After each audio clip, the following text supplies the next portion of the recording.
जय जगन्नाथ। ओडिशार केउं बात्यार पवन बेग केते थिला? 1999 मसीहा ठारू 2022 मध्य देखाइथिबा बात्यार प्रभाव किपरि ओडिशा उपर थिला एवं बात्यार पवन बेग केते थिला मु आपण मानकु डिटेल्स कहबी। तेणु वीडियोटी को आपण माने शेष पर्यंत देखंतु तो जानि परिबे जे 1999 मसीहा ठारू 2022 मध्य देखाइथिबा बात्यार रे पवन बेग केते थिला।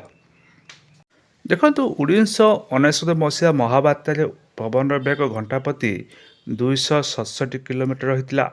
ଏହି ମହାବାତ୍ୟାରେ ପ୍ରାୟ 10,000ରୁ ଅଧିକ ଲୋକ ମୃତ୍ୟୁ ହୋଇଥିଲେ ଏବଂ କୋଟି କୋଟି ଟଙ୍କା ଏଠି ଖର୍ଚ୍ଚ ହୋଇଥିଲା।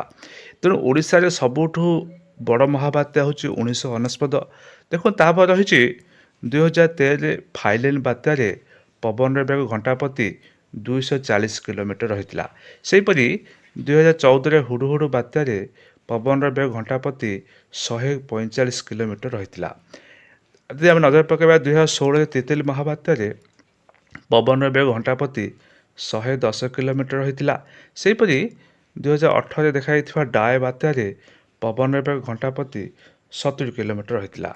ଏବଂ ଯଦି ଆମେ ନଜର ପକାଇବା 2019 ଫନି ବାତ୍ୟାରେ ପବନର ବେଗ ଘଣ୍ଟା ପ୍ରତି 205 କିଲୋମିଟର ରହିଥିଲା। ଏବଂ 2020ରେ ଅମ୍ଫାନ ବାତ୍ୟାରେ ପବନର ବେଗ ଘଣ୍ଟା ପ୍ରତି 150 କିଲୋମିଟର ରହିଥିଲା। ସେହିପରି ଦେଖନ୍ତୁ 2022 ଦେଖାଯାଇଥିବା ୟାସ୍ ବାତ୍ୟାରେ ପବନର ବେଗ ଘଣ୍ଟା ପ୍ରତି 130ରୁ 140 କିଲୋମିଟର ରହିଥିଲା। ତେଣୁ ଦାନା ବାତ୍ୟାର ପବନର ଗତି ଉପରେ ସମସ୍ତଙ୍କ ନଜର ରହିବା ସ୍ୱାଭାବିକ।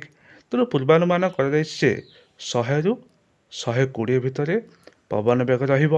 ତେଣୁ ସମସ୍ତଙ୍କ ନଜର ଦାନା ବାତ୍ୟା ଉପରେ। ଯଦି ଆପଣଙ୍କୁ ଆମ ଭିଡ଼ିଓଟି ଭଲ ଲାଗିଥିବ ଲାଇକ୍ ସବସ୍କ୍ରାଇବ୍ ନିଶ୍ଚୟ କରିବେ।